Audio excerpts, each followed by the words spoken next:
porque eu sabia que seria agora o encerramento da noite. Aí, à medida que eu fui assistindo, né, o trabalho, eu digo, meu Deus do céu, o que eu preparei está lá, então vamos fazer outra coisa. Então, eu realmente, enquanto vocês jantavam, eu dei uma corridinha lá com os meus meninos aí que ajudaram, e nós fizemos uma composição. O que eu vou mostrar é muito mais uma parte de uma oficina. Então, a proposta é, vamos aprender uma coisa nova. Quem souber o que eu vou falar, os meninos lá que aprenderam comigo são mudos.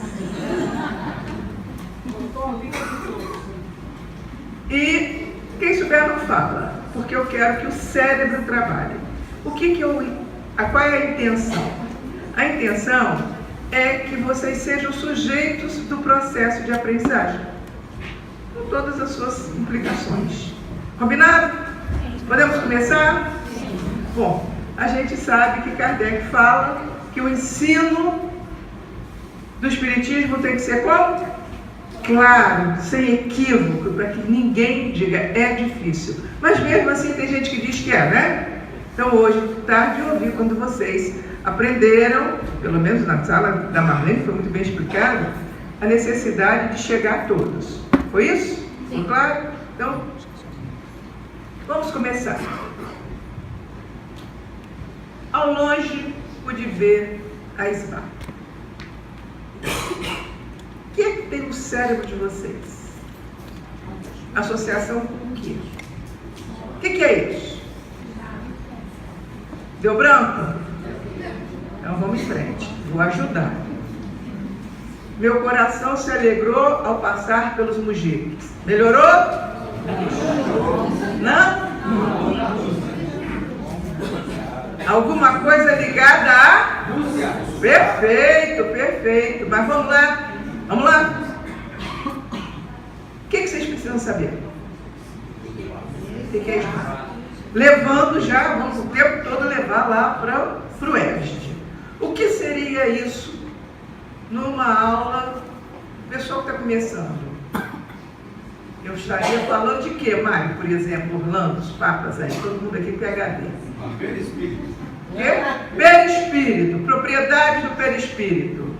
Pode ser que para alguém seja esbarro, branco, não sei o que é isso que ele está falando. Certo?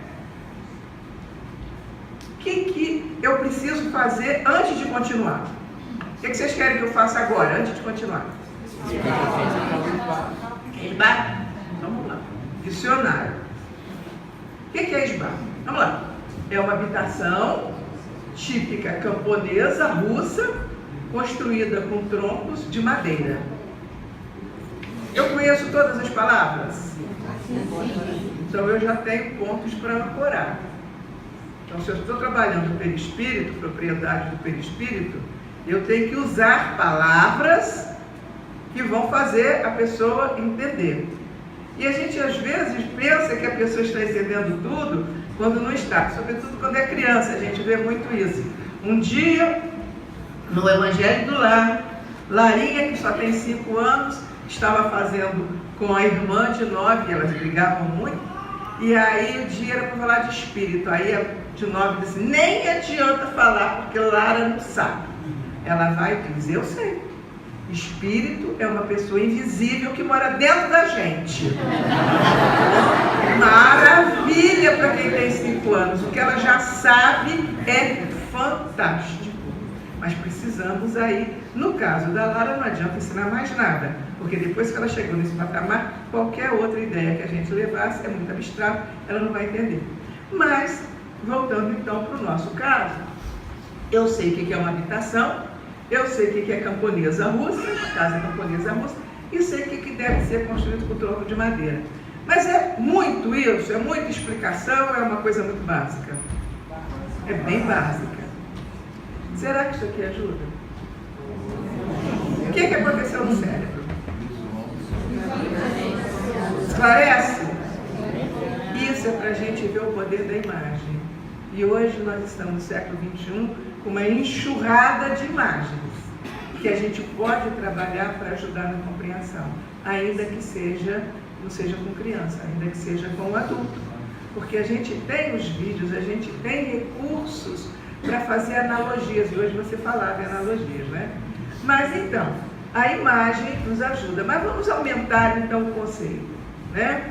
Geralmente construído perto de uma estrada, eram muitas vezes edificadas dentro de um jardim ou de um curral, num campo ou perto de uma floresta. Pronto. Já não é mais só aquele conceito. Eu agora já ampliei.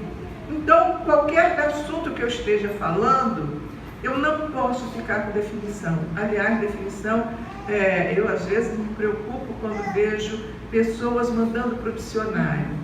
É uma forma para a gente desistir, porque você tem 1000 outras formas de trabalhar. Aquela do dicionário, quando você fecha o dicionário, não lembra mais, né? Assim, não, porque mesmo que eu li, hein? Mas se você continua lendo outras coisas relacionadas com aquilo, fica melhor. O que é melhor para uma pessoa que quer estudar, por exemplo, mediunidade? Ler 5 vezes o livro dos médiuns, ou ler o livro dos médiuns e ler mais 4 obras que falam de mediunidade com pessoas sérias sobre o assunto. O que vocês acham? Melhor ser 5 vezes o livro dos médiuns? Não. Por quê? Não seja importante entender o livro dos médiuns, mas lendo outras coisas pode iluminar o que você leu lá no livro dos médiuns. Então, como é importante você ampliar, mas pedindo que o outro fale, pedindo que o outro traga, pedindo que o outro dê a sua contribuição. Vamos continuar ampliando o conceito. Cadê vocês? Pode pegar assim, aí eu vou ler também junto comigo, para não ficar só eu lendo. Pega ali, Marco. Vai virar para mim, mano. Como o ferro era muito caro, essas casas eram frequentemente construídas sem a utilização de pregos e serras. Usava-se apenas um machado para cortar os troncos e cordas para amarrá-los. Estou eu lá já com mais ideias. Tem mais. Vai lá. A construção utilizava-se de troncos e pinheiros, em que as lacunas existentes eram tapadas com barro. Bom, claro que isso tudo aqui que a gente está fazendo analogia, vocês estão aprendendo. Então, estão aprendendo o que é um esbarro? Comparem com o primeiro conceito. Casa, no campo, é uma casa de madeira, construída com topo de madeira na Rússia. Se eu tivesse parado, comparem. Olha só, imagem, mais detalhes. Então, por exemplo, a gente sabe exatamente o que é isso aqui que ele está falando? Lacunas existentes eram tapadas com barro? A gente não visualiza isso? A gente já não viu isso aí, um nó na madeira? Então, olha, a coisa de não ter prego, que coisa interessante, fazer tudo amarrado. Ou seja, eu vou muito além do que está escrito. Porque está me remetendo a coisas que eu sei. Agora, de tarde foi dito que você precisa ter pontos de ancoragem. O que são pontos de ancoragem? Entender isso aqui. Eu estou ancorando em conceitos que vocês sabem. Tronco, o machado, a corda, isso tudo aí todo mundo sabe. Eu não estou usando com outras palavras desconhecidas.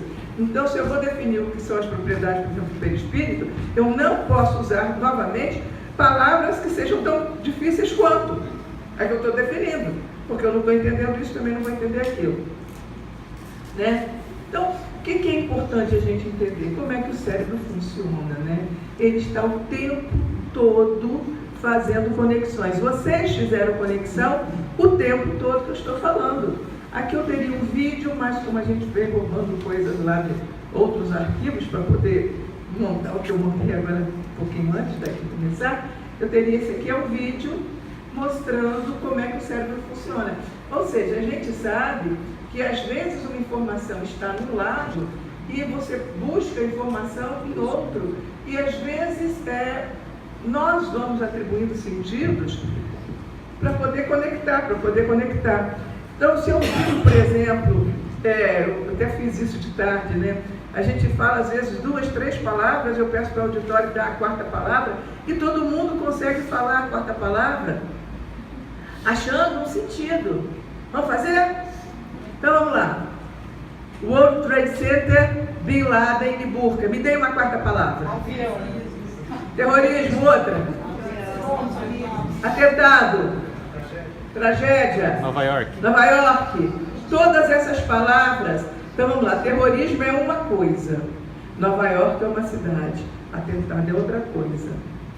Aonde que está guardado? Se eu tivesse fazendo essa pergunta 20 anos atrás, vocês falariam uma quarta palavra?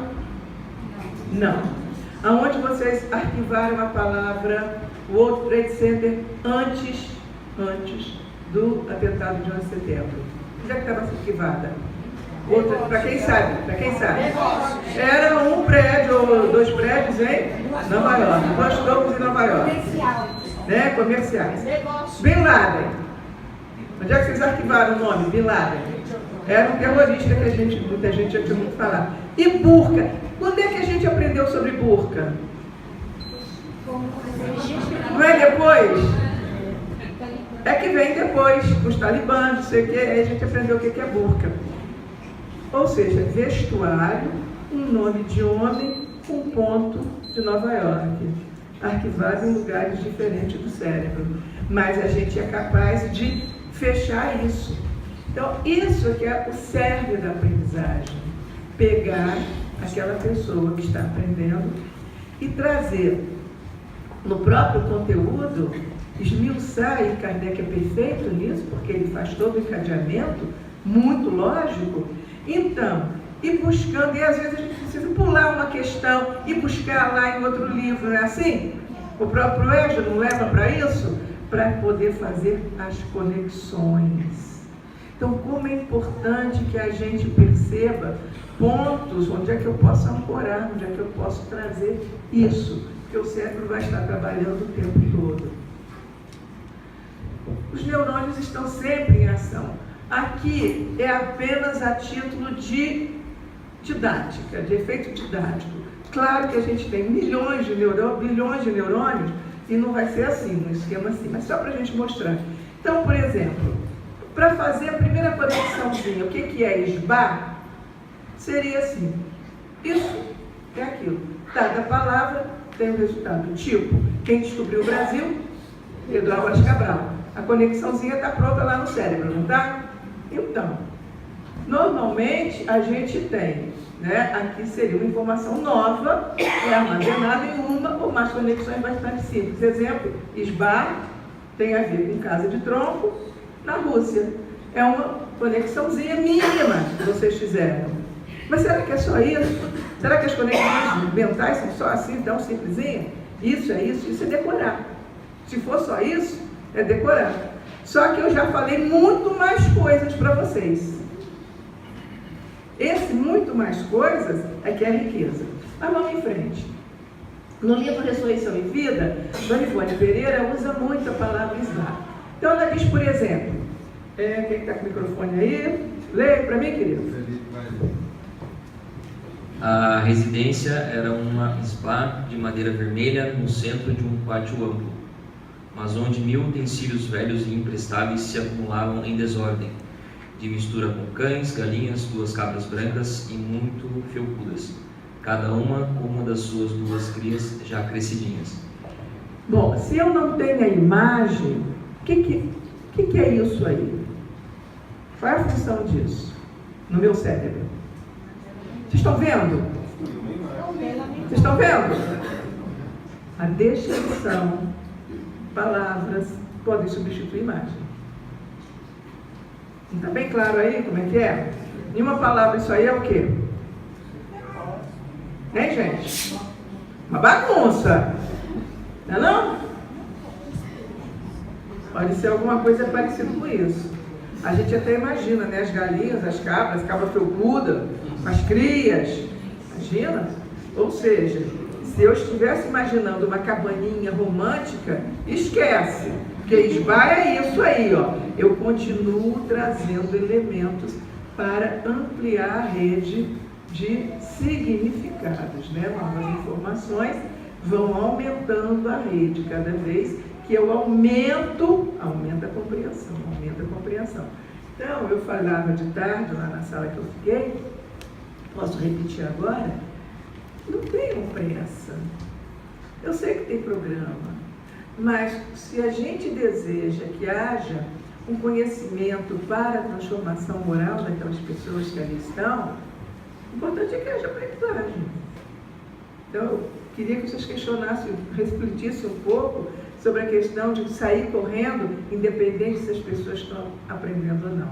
Porque muitas vezes a gente tem que dar boas paradas,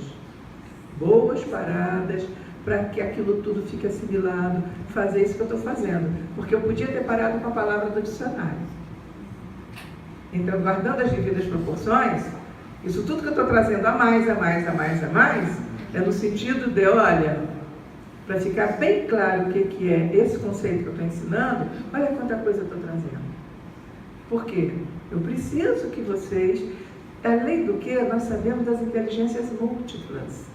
O Gardner, o grande psicólogo norte-americano, Howard Gardner, ele vem já há muitos anos falando de inteligências múltiplas, e ele mostra pra gente que eu preciso, um é mais verbal, o outro é mais visual, outro tem mais a questão do espaço.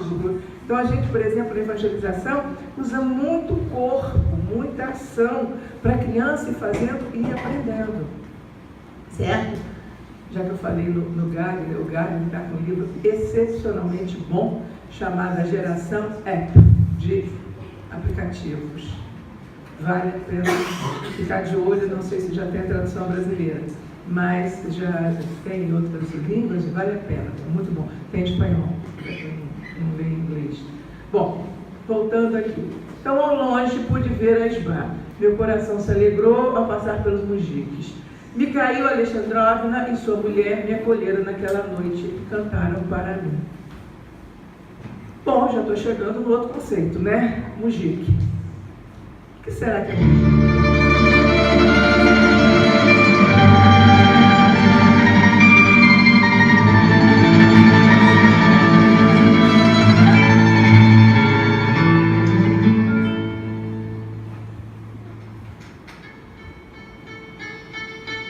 Que tipo de música é essa? Estamos escrevendo o quê?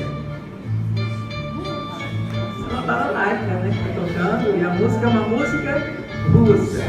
É mais um elemento que a gente pode utilizar para ajudar na compreensão, porque nós temos também o que a gente chama aí de inteligência emocional. A gente sabe que o apelo da música, o apelo do sentimento é muito forte. E o cancioneiro espírita é muito interessante.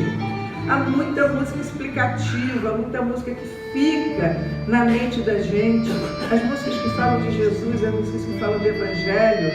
Eu creio que se a gente começar a cantar aqui, aos pés do monte, todo mundo vai cantar. E isso que está aí tem todo um apelo emocional, mas tem também o descritivo. Tem também aquilo que eu quero que o outro aprenda. Primeiro, querido. Então, o que será que são os mujiques? Aceita palpite. Músicos. Você tinha que ficar calado. Você não conversa.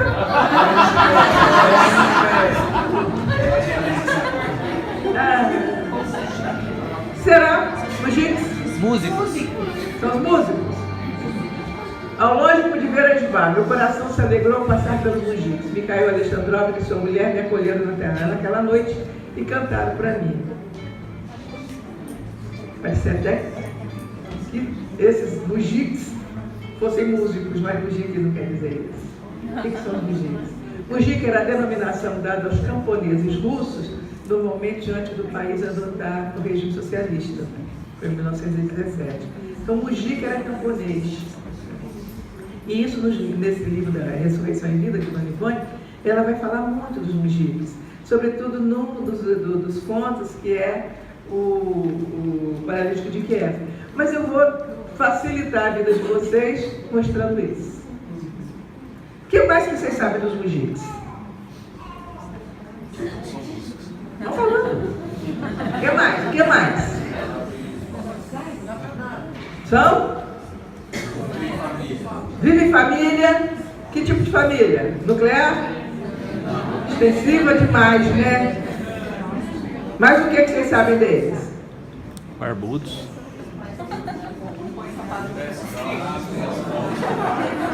Por que escravos vocês sabem? Porque eu não gosto? Porque eles são pobres, famílias extensas. O que mais que eu aprendi? O que eu estou vendo aqui? O que é isso aqui? O que é isso aqui? Tem criança e tem idosos, famílias muito numerosas, gente pobre.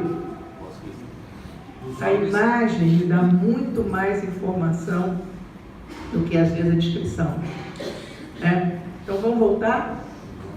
Mujica era a denominação dada aos camponeses russos, normalmente antes do país adotar o regime socialista. Mujica é camponês russo. Ponto. Comparem no cérebro a quantidade de informação que vocês têm em um e no outro. Então, vídeo, gente, vídeo. Tentar colocar vídeos que possam ajudar, que possam esclarecer, se for possível, né? Se for possível. Tentar achar essas coisas que ajudam muito. A música, toda a letra de música espírita é muito bom. Então, no livro Ressurreição e Vida, né, que é ditado por Tolstói, tem muitos contos. Eu vou falar então do Paralítico de Kiev. Esse conto, ele vai falar do dono da terra, que ele era muito orgulhoso, ele era realmente uma pessoa horrorosa e que ficou paralítico e vai então para o campo e sai visitando várias casas. E ele tinha horror dos mujiques, horror dos mujiques. Então, lá pelas tantas, lá no livro vai estar escrito assim, né? Mujique, desculpe, camponês pobre ou servidor e desprezado pelos ricos. Então, diz, era um marido. Que os mujiques o vissem paralítico, pouco importaria. Um mujique não seria propriamente um homem, é um ser demasiadamente inferior para que ele se preocupasse com o se ver contemplado por algum na sua visita, e foi para o campo. Então, voltamos aqui. Ao longe pude ver a esbarra. Meu coração se alegrou ao passar pelos mujiques. Como é que está o cérebro agora? Quais são os conceitos que vocês aprenderam? Falem. Vá e mujique. Se fosse uma aula de estudo doutrinário, se aqui fosse uma aula de estudo doutrinário, com esses recursos, as pessoas que estivessem assistindo estariam aprendendo? Sim. Então, esses são os bons recursos que a gente tem. Por quê? O que aconteceu no cérebro de vocês há 20 minutos atrás e agora?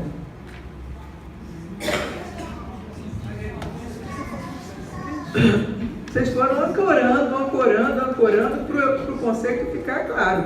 Porque se vocês não soubessem o que é tronco, madeira, Rússia antiga, Rússia no tempo do socialismo, antes da Revolução Socialista, enfim. Se vocês não soubessem nada disso, eu podia estar falando tudo isso e continuava branco, né? Então, será que está assim? Azeitadinho? Funcionando? É o que a gente espera, né? Então, na aquisição de conceitos, tem um passo inicial, que é compreender e abstrair a ideia básica.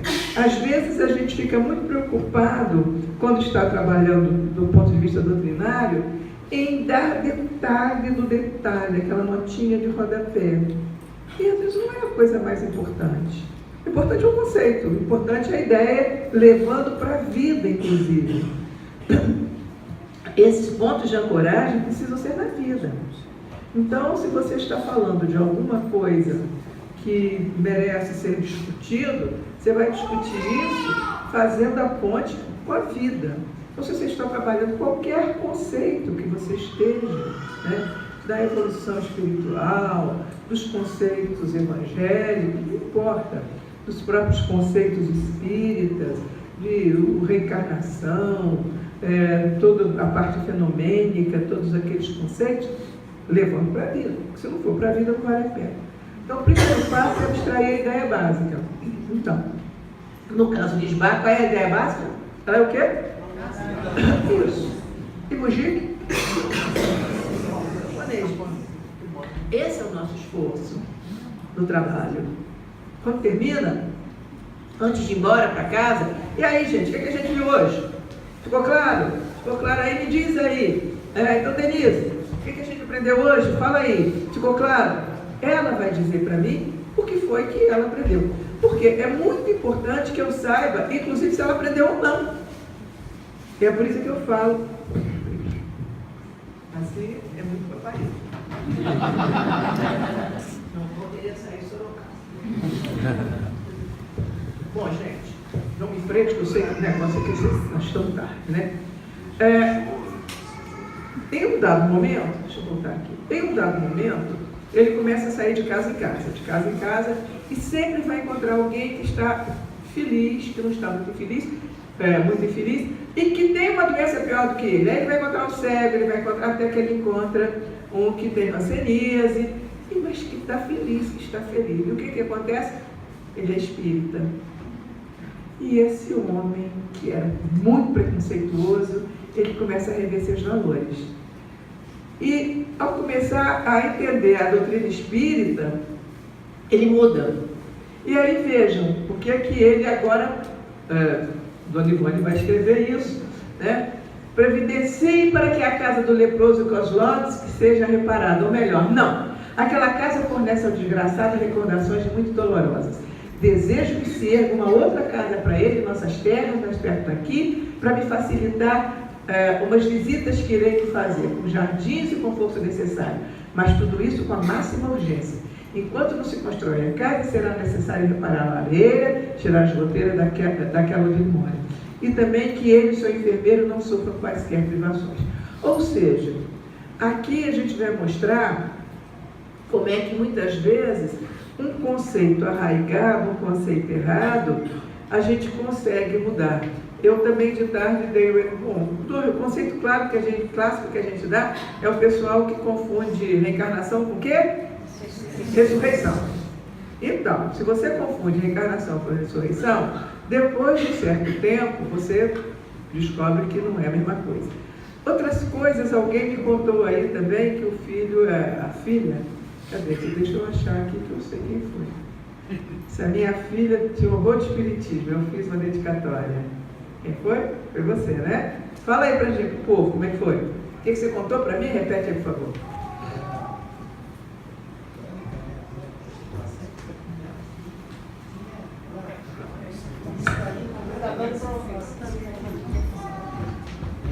Só um minutinho, que vai levar tudo.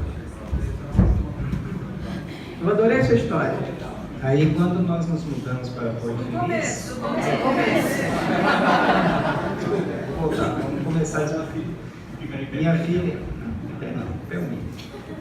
minha filha era católica, bastante praticante, frequentadora de cidades católicas. E tinha aquele preconceito básico contra o espiritismo. Eu falando de espiritismo, nem ia, não seguia em frente ao assunto. Isso é tudo bobagem. Aí, quando nos mudamos para Porto Feliz, algum tempo depois, ela mudou também e eu a convidei para vir no centro que a gente frequenta. Nunca mais saiu, começando a fazer palestra também, ajudando as palestras da casa. É isso que aconteceu com ele aqui. Ele pensava uma coisa e muda por completo. Certo? Então, também vamos encontrar muitos nos estudos. Gente que vem com ideias erradas, gente que vem com preconceito, gente que vem... Vou lá só para olhar, vou lá só para ver. Lembrando muito Pedro, que também faz isso, né? Quando André chega para ele e fala, olha, tem um profeta maravilhoso, mais um para tirar dinheiro da gente, mais um que vai fazer isso, vai fazer aquilo. E vai assistir, vai lá na sinagoga, vê de longe e se apaixona por Jesus. Então, aqui o que a gente vê é o seguinte, né? Essas novas informações todas começam a fazer o quê? O conceito de Mujique ele tinha a ideia de que era camponês desprezado. E com o tempo ele muda, ele passa a ser um camponês respeitado. E essa associação que estava, digamos, de um formato, ela passa a ser muito mais rica e diferente daquele formato anterior. Isso é a nossa tarefa no estudo. Essa é a nossa tarefa no estudo doutrinário. Fazer com que uma situação que chega assim, claro, volto a dizer, isso é um esquema do esquema do esquema. Ou seja, a pessoa com poucas informações, às vezes com preconceito, você fazer com que aquela mente se enriqueça de tal forma que vai ele mesmo fazer diferença. Certo? Bom, na instituição espírita, os processos são iguais ao que eu estou falando aqui, né? Aprende-se para a vida própria, a meta é a evolução espiritual. A gente não pode ter dúvida disso. Então, isso tudo que eu estou falando se aplica na instituição espírita, né? E a gente vai ver na pedagogia de Jesus exatamente aquilo que eu tenho lá todo, que vocês viram de tarde, né? Como é que aprende, como é que forma o conceito. E eu vou passar por isso, não vou trabalhar, porque eu queria trabalhar umas outras coisinhas que eu vi que nas oficinas não foram faladas. Bom, quando Jesus traz as parábolas, né? Todas elas estão aqui, por exemplo. O que ele queria mesmo ensinar? E Jesus fala o tempo inteiro para aquelas pessoas usando o quê? Exemplos abstratos? Ele fala do cotidiano. É isso? É o semeador, é o pastor de ovelhas, sempre alguém que eles convivem, coisa que ele está entendendo, está sabendo o que está falando. O que ele queria aqui? Só contar uma história? Olha, o rapaz foi embora, gastou o dinheiro todo do pai, o outro ficou cheio de raiva, danado da vida, porque depois que ele volta, o pai da festa. O que Jesus queria ensinar? Um ou dois conceitos. Vamos pegar. Quais são os conceitos básicos da parábola? Perdão, vamos ficar só com perdão. Então ele não chega e diz, eu quero pegar muito isso. Jesus não chega e diz, olha gente, senta aí, todo mundo. Eu estou aqui, né? Vai lá para barco, o pessoal lá na areia, então lá no monte. Eu hoje vou dar uma aula sobre perdão. Vai ser muito importante que todo mundo aprenda que a aula vai ser sobre perdão. Em algum momento Jesus diz o que ele vai ensinar? O bom samaritano, ele vai dizer, vou ensinar o que é caridade. Aliás, tem a ver com a pergunta do homem que faz, não é? O que eu preciso fazer para ganhar o reino de Deus? Ele vai contar a história. Primeiro ele diz, ele responde, e depois vem com a história. Ele não diz, olha, você precisa ser caridoso. Não, ele faz pergunta. Então, isso é fundamental, que a gente pergunte. Você está entendendo? Você está compreendendo? O que você achou disso? Como é que você está... Eu estou fazendo pergunta para vocês, inclusive. Eu estou, mesmo sendo um auditório, eu estou aqui fazendo pergunta. Estou fazendo uma conferência e uma palestra. Estou fazendo uma oficina, embora sejamos tantos. Isso que está aqui, ele está trabalhando o conceito. Está trabalhando que conceito? De perdão. Do Pai. De Deus Pai, Deus que ampara todos, né? Essa figura do Pai. E se a gente quiser, vai lá para o filho, vai lá para o irmão, para ver outros assuntos ligados ao irmão, da inveja, não é isso? Então, essa é a pedagogia de Jesus. Então, vocês hoje viram formação de conceitos, né? Então, aqui só um exemplo. Você tem o saber sistematizado e o saber do senso comum. E aqui a gente tem setinhas, vocês viram no livro. De onde que partem as setinhas? De baixo para cima ou de cima para baixo? Onde é que começa? De baixo para cima? Sempre começa com Jesus, começava como? Do senso comum? Ou do lado do conceito? Não. Bom, saber sistematizado, gente, é a palavra do Vygotsky, não tem nada a ver com estudo sistematizado, tá? Ele é estudo sistematizado porque ele usa o saber sistematizado. É sempre de baixo para cima. Agora, o que faz com o saber sistematizado? Aplica na vida. Então, um exemplo que eu gosto muito de dar, de certos equívocos, que as pessoas fazem roda, por exemplo, com os pais, roda de conversa, uma roda assim, e aí, por exemplo, o assunto é droga em casa. Aí começa, Vocês tiram os crachazinhos para eu olhar? Tira o seu, meu bem. Aí, Daniela. Então,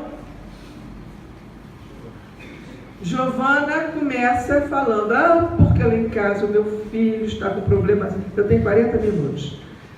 Giovana conta o drama dela todo. Antes que Giovana termine, a Dalgisa diz: menina, eu estou sofrendo muito pior, porque lá em casa são 2 filhos que estão agora na droga, estou perdendo meus filhos, não sei o quê. Eu estou coordenando.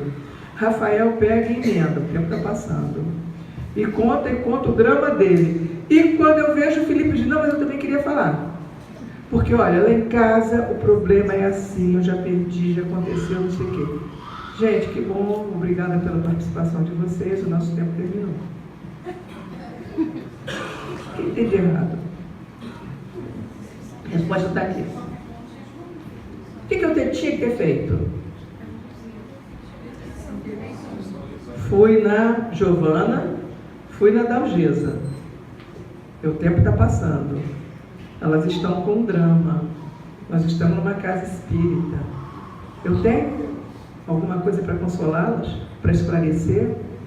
Tem? Onde é que está? O saber sistematizado. Porque nós estamos aqui só no senso comum. No particular. Eu tenho que ir para o geral. Eu tenho que saber sistematizado. Então, qual é a única função? Única não, mas a principal função do estudo sistematizado de qualquer coisa que a gente estude de doutrina espírita? Qual é a função? Iluminar o dia a dia. Porque não tem, eu brinco dizendo, tem Enem lá na pronta? Nem a gente está na idade mais de fazer Enem, né? Então, não tem Enem, não tem concurso, não tem prova.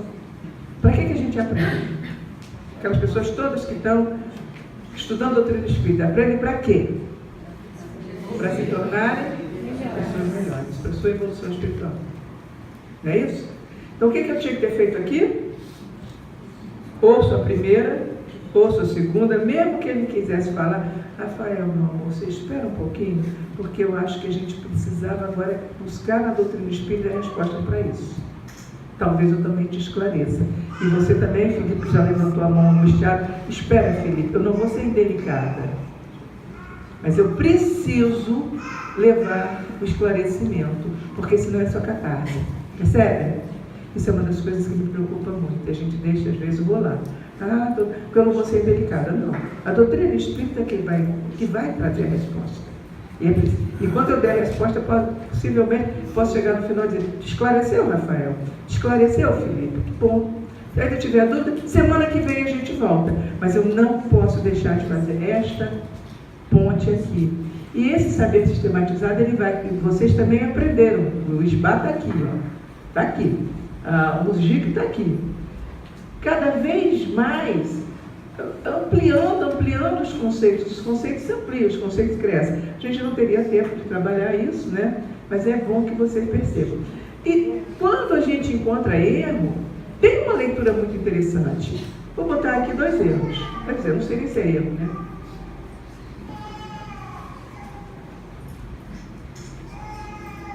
Todo mundo leu atrás? Deus castiga quem faz mal. O kardecismo nos faz entender a justiça divina. Cada um colhe o que plantou. São 2 erros? No mesmo nível? Se eu estou com essa pessoa lá comigo, estudando comigo, o que está vendo? O que eu percebo? Eu estou aqui na frente e vi 2 pessoas falando isso. Vamos lá. O Orlando falou isso e João falou isso. O Orlando falou que Deus castiga. João falou que o kardecismo nos faz entender a justiça divina, etc. Os 2 estão no mesmo nível? Quem é que está pior? João ou Orlando? Orlando. Porque Orlando precisa começar da onde? Quase que do 0, né, Orlando? Escolhi certinho a pessoa, não foi? Escolhi legal? Orlando, por favor. Deus não castiga não, Orlando. Você está errado. Tá? Qual é o problema dele? Qual é o problema do João? Está errado? Não existe, né? Mas a gente até, se ele for novato, estiver chegando, eu não vou brigar com ele, não. Pode ser que mais adiante eu até toque nesse assunto. Não existe kardecismo. Mas o nível... Então, o que eu quero dizer com isso? Ouçam, para ver onde é que está o erro. Porque dependendo do erro, eu tenho que ir lá atrás. Tem que ir lá atrás, voltar muito. Se fosse o caso, né? A gente está brincando aqui, claro que eu já peguei o João mesmo de propósito, é o nosso PhD, né? Só tem PhD, né? O João é top. Então veja, uma pessoa que diz isso, que Deus castiga, precisa entender muito mais. Eu não posso continuar, por isso que eu falo da questão do tempo.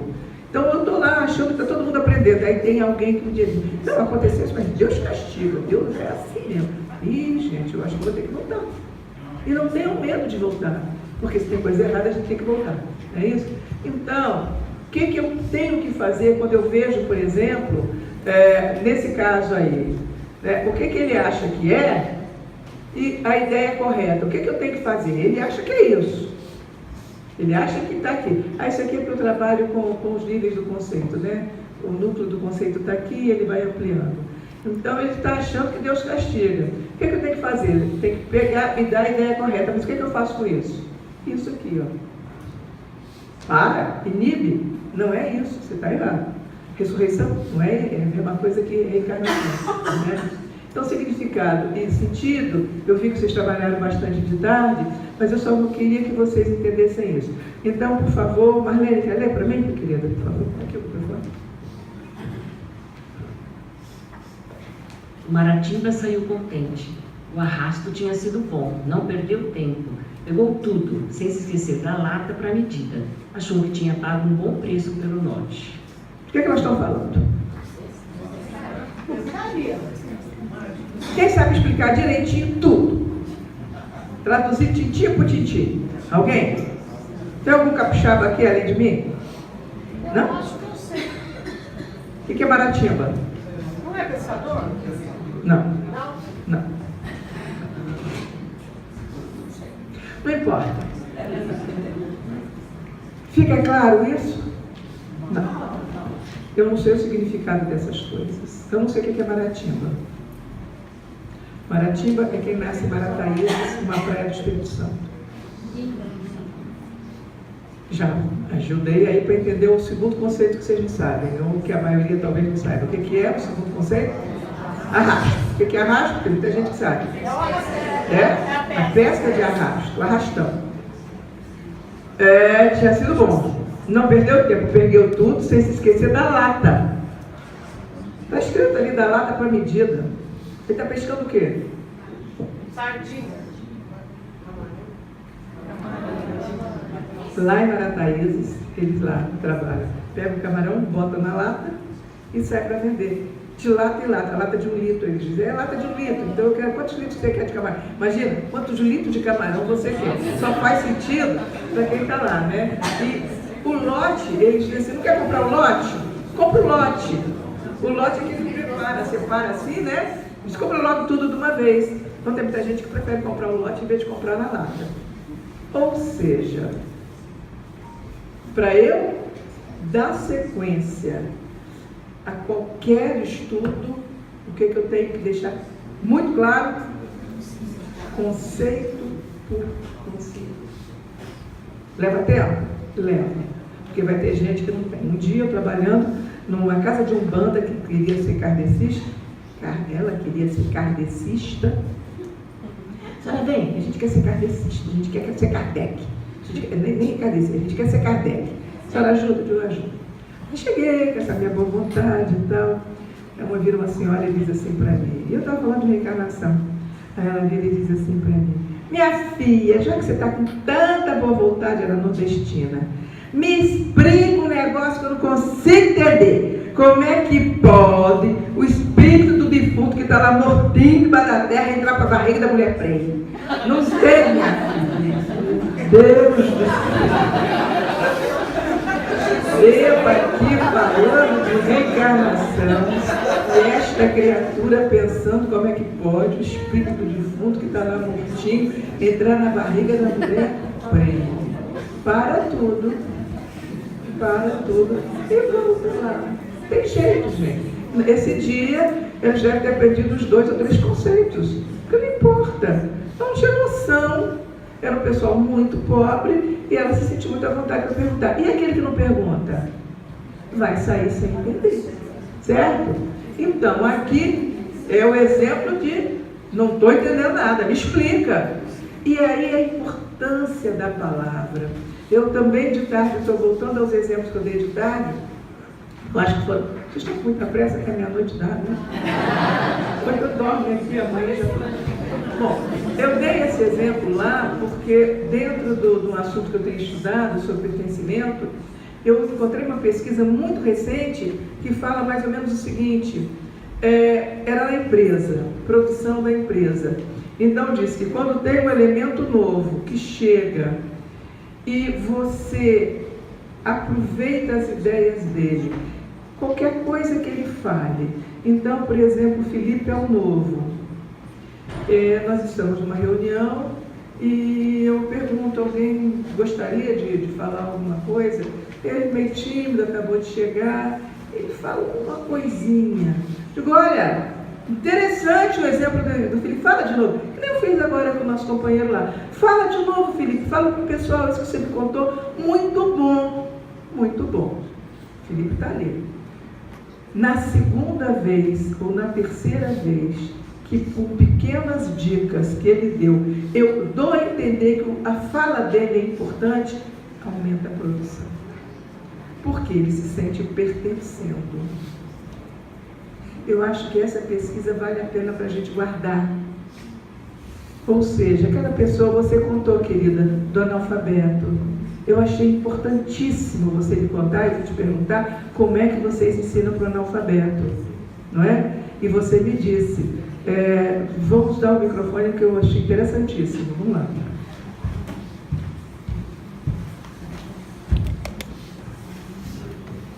Na casa tem uma moça que ela é analfabeta, e aí como é que a gente estuda com ela? Ela vai para a casa das amigas do grupo, e as amigas leem, e ela aprende. E ela sabe expor o que ela aprendeu.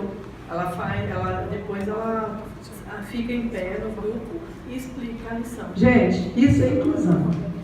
Isso é pertencimento, isso é inclusão. E a gente sabe que perde muita gente que nem volta para contar que foi embora porque não se sentiu incluído. Então vamos lembrar sempre disso, de trazer a participação do outro, valorizar, mais simples que seja. Então esse funcionário que teve a sua palavra repetida, ai, mas que importante que você trouxe, olha o exemplo do Felipe, traz de novo e fala, ele vai se sentir assim. Então, quando tem um ponto de ancoragem, isso é muito bom. Eu vou dar um exemplo real da questão do ponto de ancoragem, para vocês não esquecerem a importância do ponto de ancoragem.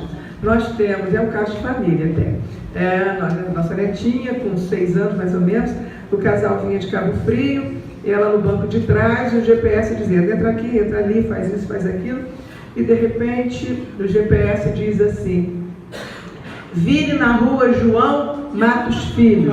E ela então grita, não papai, pelo amor de Deus, não entra aí, não entra aí. Por que, Manuela? Porque aí mata os filhos. Ou seja, tem que ter ponto de ancoragem. O ponto de ancoragem dela não tinha nada a ver com geografia, com cidade, né? Simplesmente, cuidado. Porque você às vezes está falando uma coisa e está entendendo outra. Então, o diálogo o tempo todo no estudo é fundamental. E, de novo, eu digo, vai perder tempo, que nem eu estou perdendo tempo aqui. Mas vocês vão esperar mais um pouquinho. Então, como é que a roda tem que ser? Desse jeito, numa engrenagem. Os conceitos têm que fazer sentido. Para vocês fazem sentido? Sim. Os 3, claro.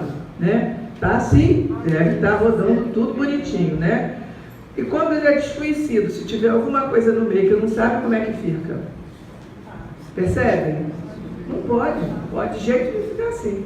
A gente tem que ter garantia de que a roda está rodando, né? Então, há um conceito que está no livro, eu acredito eu que esteja no livro, não me lembro mais, mas eu tenho um livro que deu origem a esse que vocês estão lendo, que se chama Aplicações de Vygotsky à Educação Matemática, é um livro acadêmico, um livro usado na universidade. E lá, com certeza, eu tenho todos esses conceitos, porque o Vygotsky ele traz muita contribuição interessante. E essa questão é muito interessante. É o conceito que ele tem de zona de desenvolvimento proximal. E eu já vi no movimento espírita a gente usar errado. Como tem a palavra proximal, pensa que tem alguma coisa a ver com as relações. Não tem nada a ver, vocês vão ver. O que é isso? Uma coisa é aquilo que a pessoa já sabe. Outra coisa é essa zona de desenvolvimento do processo de aprendizagem que está subjacente. Então, por exemplo, é importante a questão do tempo, de ter alguém que estimule o raciocínio e dos pares, do outro que vai sentar junto na aprendizagem. Eu vou mostrar um exemplo. A gente vai encontrar essa frase familiar para vocês? Remontando dos efeitos da causa. Há 2 semanas atrás, eu fui falar numa colônia, antiga colônia de rancenianos. Gente muito humilde, o centro mais humilde que eu já entrei. Eu nunca botei meus pés, eram 4 bancos de um lado, 4 bancos do outro, parecendo uma igrejinha, pobre, pobre, pobre. E o que eles me pediram para falar? O caráter da revelação espírita. Eu estou estudando a Gênesis e disse, vai falar no primeiro capítulo. Eu disse, tá bom, vou falar. Mas eu já tinha informação de que seriam pessoas com pouco familiaridade com a doutrina espírita. Então eu peguei vários exemplos para explicar como foi que Kardec chegou. E uma das falas é essa aí, quando ele diz, remontando dos efeitos das causas, cheguei à lei que rege os fenômenos observados. O que será isso, remontando os efeitos da causa? Para muita gente isso é claríssimo. Como é que foi que ele fez? Todo mundo sabe? É claro para vocês? Mas será que para todo mundo é claro? O que significa remontar os efeitos? Inclusive a palavra, né? Remontar. O verbo.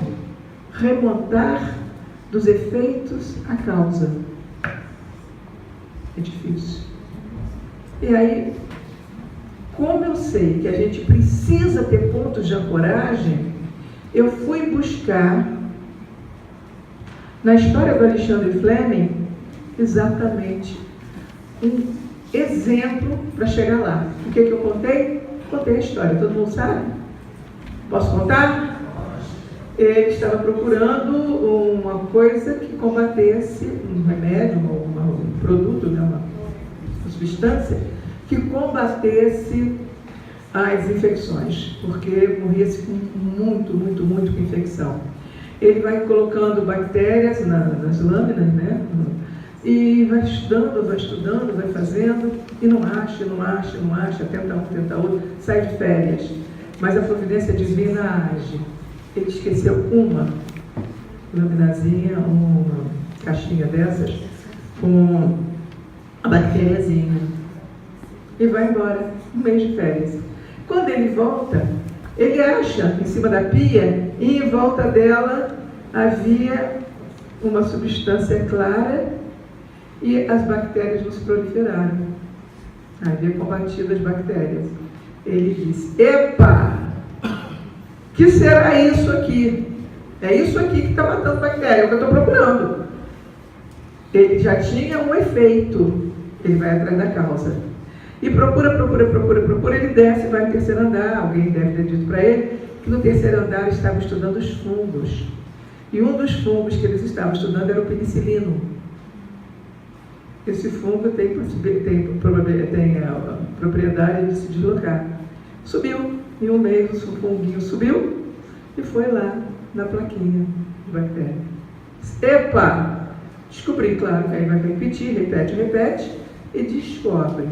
Então, eu levei esse exemplo e aí foi muito interessante que eu ouvi duas ou três pessoas dizendo, eu disse, e aí, gente? Está claro o que é remontar dos efeitos? Ah, agora eu entendi. Eu digo, ele caminhou do efeito para buscar a causa. Então, quando ele Kardec, aí eu vou contar toda a história das mesas girantes, disso, daquilo, para eles entenderem o que quer dizer. Então, às vezes, um conceito que não está claro, você tem que buscar lá fora. E no caso eu levei imagens para ele saber do que eu estava falando, porque penicilina, aí falei, do antibiótico, é isso que você toma, aí começou assim, ó, né? Então é isso, queridos. Outra coisa que a gente faz muito é trabalhar a atividade compartilhada. Eu gostaria, se eu tivesse tempo, se fosse uma oficina, nessa hora eu diria assim, vocês vão se sentar virando para trás, de 3 em 3, de 3 em 3, não vão fazer, tá, gente? Porque já está adiantada a hora. E aí vocês estariam em grupo fazendo essa tarefa. Descobrir o nome dos livros. Qual é esse aqui? Aqui é céu, tá?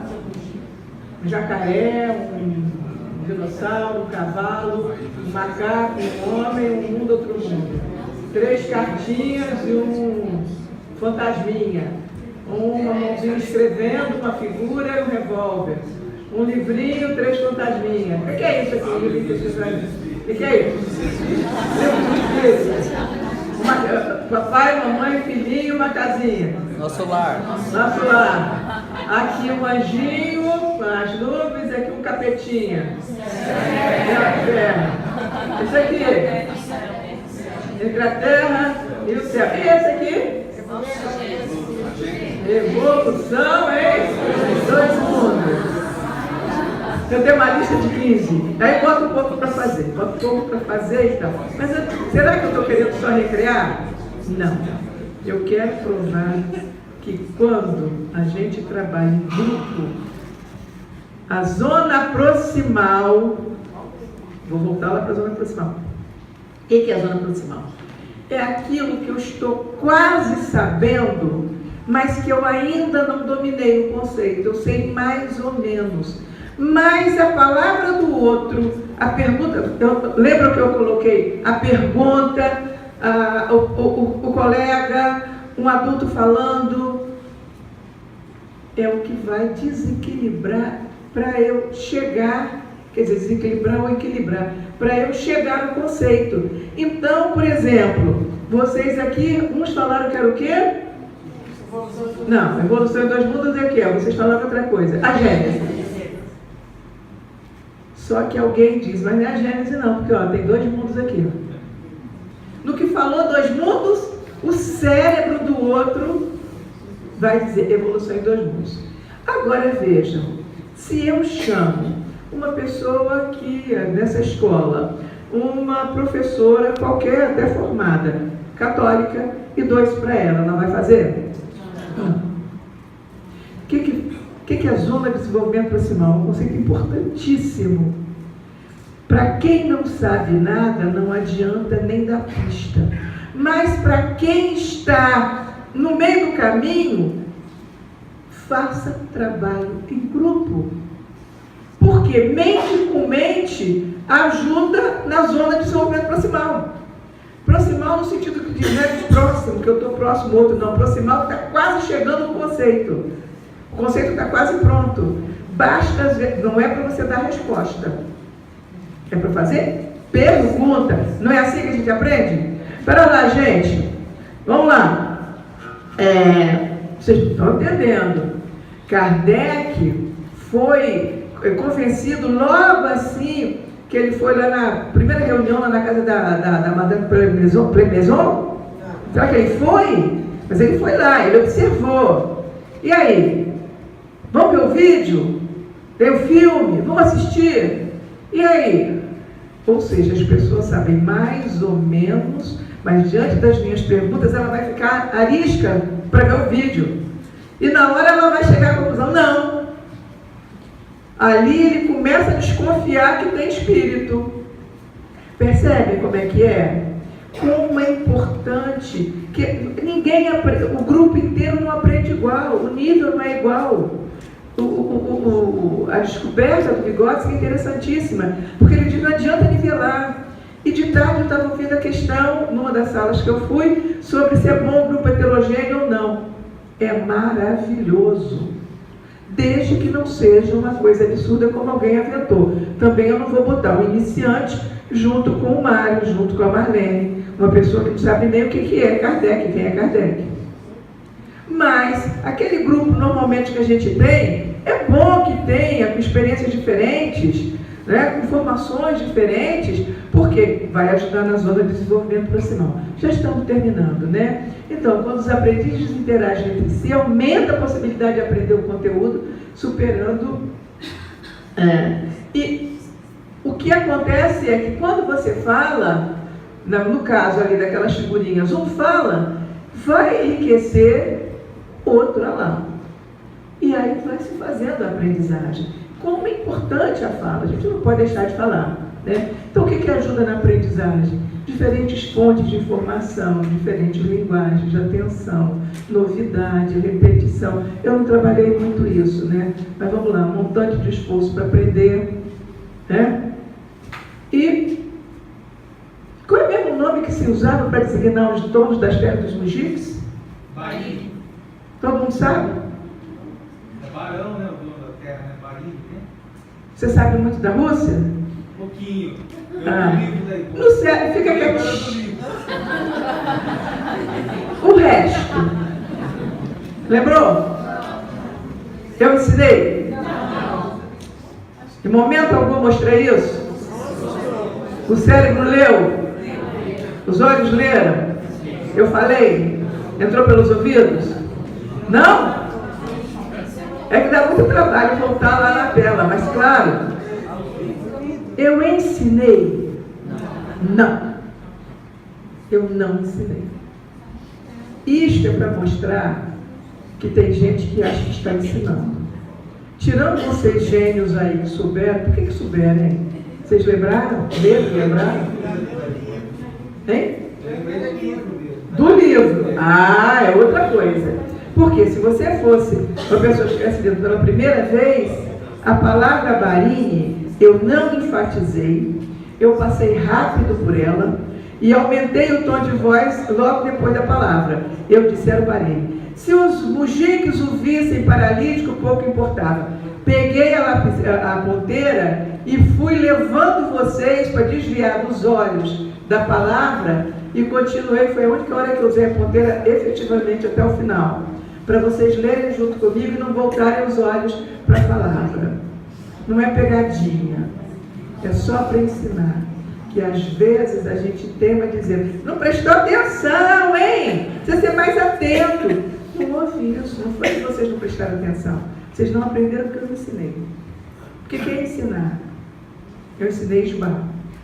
Eu ensinei bujique. Barinha eu não ensinei. Percebe? Cuidado. Avisem lá, eu sei que vocês não fazem, mas os monitores talvez façam. Faça aquela leitura rápida, passa lá rapidinho, aí depois, mas eles não aprenderam o que quiseram, porque eu ensinei. Ensinou não. Ensinar é fazer aquele processo inicial que eu fiz. Queridos, então, terminando, que a gente quer frisar bem, eu não falei nem do Evangelho de Jesus, eu não falei da pedagogia de Jesus, eu não falei de Kardec, eu não falei de Pestalozzi. Normalmente, quando a gente trabalha esse assunto, eu falo de todos eles, começa inclusive com a pedagogia de Jesus. Recomendo o livro da Sandra Borba, Reflexões sobre a Prática Pedagógica à Luz da Doutrina Espírita, à Luz do Evangelho. Primeiro capítulo é maravilhoso sobre a pedagogia de Jesus. Há livros hoje muito bons, o da Dona de Contos sobre Pestalozzi, que é muito bom, né? O próprio Kardec a gente estuda o tempo todo. Por que que eu enfatizei um pouco mais o Vygotsky? Porque para mim ele é um instrumental bom, um bom instrumental para a gente avançar nos estudos. Mas de verdade, o que a gente sabe, né, é que o único objetivo de vocês estarem aqui, de eu estar aqui, é um só. É fazer com que as pessoas que forem à casa espírita buscar vocês encontrem o caminho da evolução, né? E a ponte para chegar lá, de fato, é Kardec, é Jesus. Gostei muito da fala de manhã, da nossa amiga, quando falou, quem foi que falou? Não, foi o Mário que falou. Quem foi? Kardec e Jesus. Não, foi o Orlando. Quer repetir, Orlando, para a gente encerrar? Eu falei para saber Kardec. Nas nossas ações, sempre pensar Kardec e viver o sentir Jesus. Então é isso. Muito obrigada a vocês. Tenham uma ótima noite. Foi muito bom estar com vocês. E amanhã, então, a gente abre para as perguntas, porque agora já está tarde. Ok? Muito obrigada.